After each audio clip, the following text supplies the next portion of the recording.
Moot morning, moot morning, moot morning, moot morning. Go. Well, moot morning, Good everyone. morning, everybody. Good morning. In quarantine. This is yet another installment of our episodes talking to former mooters that were part of the St. Mary's National Moot Court team. And today we are joined this morning by Lauren Valkenaar. Lauren, moot morning. Good morning. Good to be here. Thank you. Thank you for being here. And also, of course, our assistant coach, not Sumi Covey, Miss Covey. Moot morning. Good morning. The energy is just electric. I think this is the first one of the day. It's So Friday. Lauren, like I said, thank you for being here. And we're really trying to reach out to some of those 2L students or rising 2Ls that are considering being on the Moot Court team this year, considering trying out for the team. And I guess where I'd like to start with you is just talk a little bit about what motivated you to try out for the team in the first place, if you remember. So I was very interested in being a litigator, and I knew that that's what I wanted to do. I knew that I wanted to practice my advocacy skills. And so when I kind of finished my first year, I was looking to, what can I do to help build the skills that I need and to develop? And then also what can I do to build my resume and to make me the most attractive candidate for the firms that I'm going to be applying for? And Moot Court really filled both of those buckets. The quality of the program that Moot Court provided and the ability for me to work on my advocacy skills, get more comfortable, learn how to build arguments in a persuasive manner was not something that I got through the traditional St. Mary's program. And I also knew that talking with people, firms expect that you have good grades and something else on your resume so that you can multitask. And so out of the gate, that's kind of what motivated me for wanting to do something like Moot Court and ultimately trying out for the team. And I really like I went through the first year Moot Court program, really enjoyed that. And so that's also what made me think maybe I would be a good fit for the Moot Court team. Yeah, and y'all had a successful run in the 1L Moot Court program. You were ultimately named the best speaker in the finals round. Had you ever had any type of experience doing any kind of speech or debate or advocacy or anything like that? Oh, the 1L program was the first thing I had ever done. I had done like some theater when I was much younger, but in terms of debate, no. And so I really honestly didn't think I would be very good at it and wasn't sure that that would be my skill set. And I was grateful that St. Mary's forced me to do a program when I was a 1L. Otherwise, I don't know whether I would have enjoyed it as much as I did and got for the team. Yeah, and I think that's a comment that I've heard, from a number of former mooters, that 1L is really, you don't have to come into St. Mary's with debate experience or speech experience to be a really fantastic mooter. But I do think the 1L introduced a lot of students to the concept of Moot Court and maybe gave them kind of that push to go ahead and try out for the team. So it sounds like you were on somewhat of a similar path in that sense. Absolutely. So, you also, your resume is extremely impressive. You graduate as top of your class. You're in a significant position on Journal. You have Moot Court on the resume as well. You talked about resume builders. Now that you have been out practicing, and how long have you been practicing now, Lauren?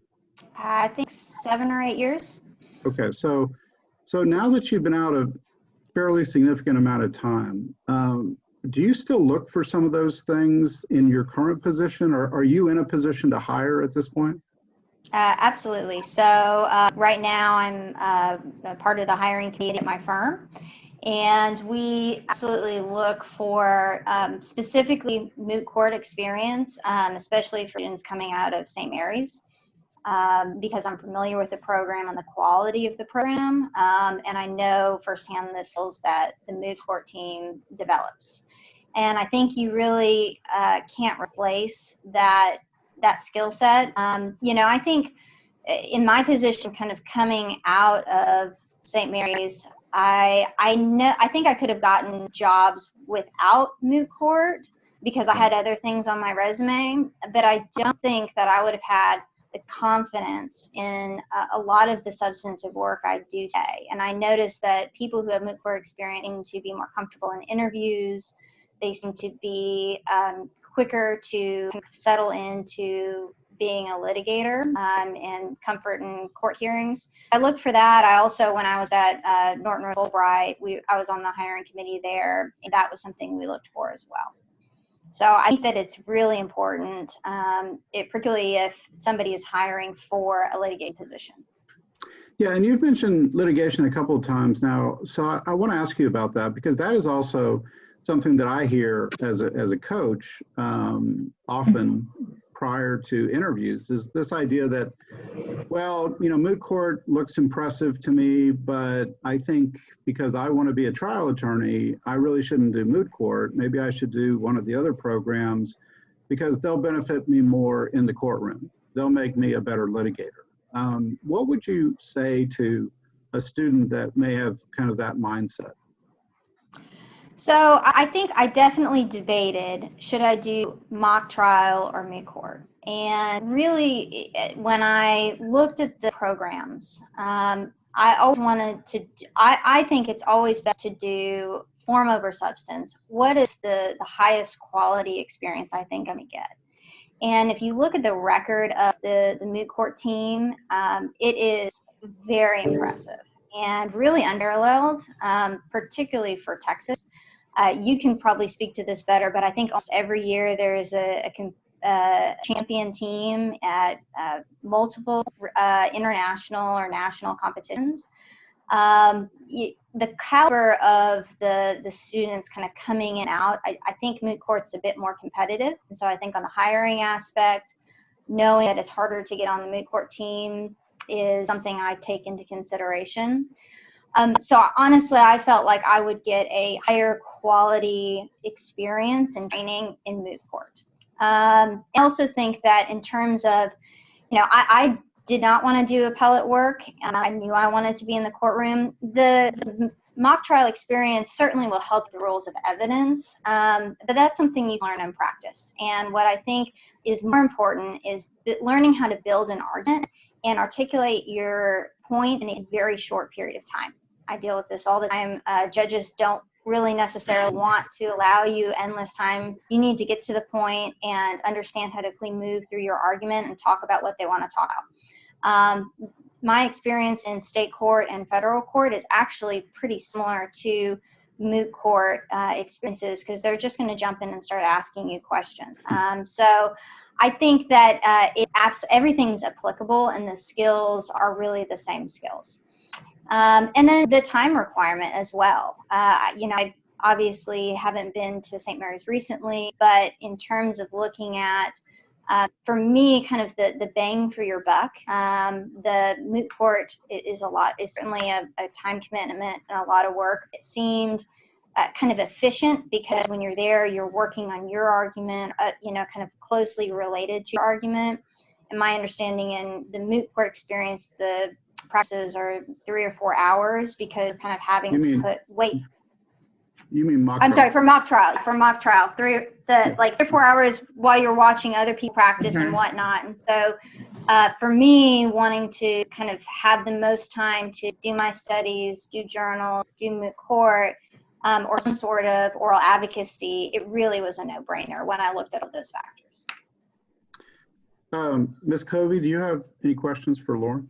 No, but I would like to say that Lauren has seen me argue twice because she's always given back to the team and gotten me ready for big competitions, ABA both years. So I want to say thank you. And that's, was a big part of me, I think, growing as an advocate, was having these former Mooters come back and give us advice and listen to our arguments. Yeah, Thank you. I can't emphasize enough, Lauren. You have continued to give back to this program in huge ways. I think you and the firms that you've been a part of and some of the folks that you've worked with have given so much time back to the program, and that time literally translated into championships. I mean, I can't tell you how significant the rounds that you have been a part of have been for the teams. So thank you very much for all that you have continued to do for Moot Court over the years. And thank you for doing this this morning. Thanks for spending a little bit of time with us. Is there anything else that you'd like to say to any of those 2Ls that may be on the fence? Absolutely. Well, thank you. And I so enjoy Moot Court and working with both of you guys. Honestly, my experience on Moot Court was the funnest experience I had in my entire law school time. And so really, that was a huge driver for why I wanted to do it. Yes, it's an excellent resume builder. Yes, it's a good networking tool. Yes, you get to go into the community and meet former Mooters and work with very, very smart students, and Ricky, who's resume speaker himself. But it's just a lot of fun. The competitions are a blast. You go out, you know, I like competing as a team. You get very close with the people you're on the team with. You know, you go eat at great restaurants, you know, travel all these cities. It's a lot of fun and it's a lot of work. But honestly, I love the other things I did during law school, but Moot Court was absolutely the best time I had. So I highly encourage anyone who's on the fence to take that leap of faith, and you won't regret it. Well, Lauren, again, thank you for being with us, and Moot Morning. Good morning, everybody. Thank you. Thanks.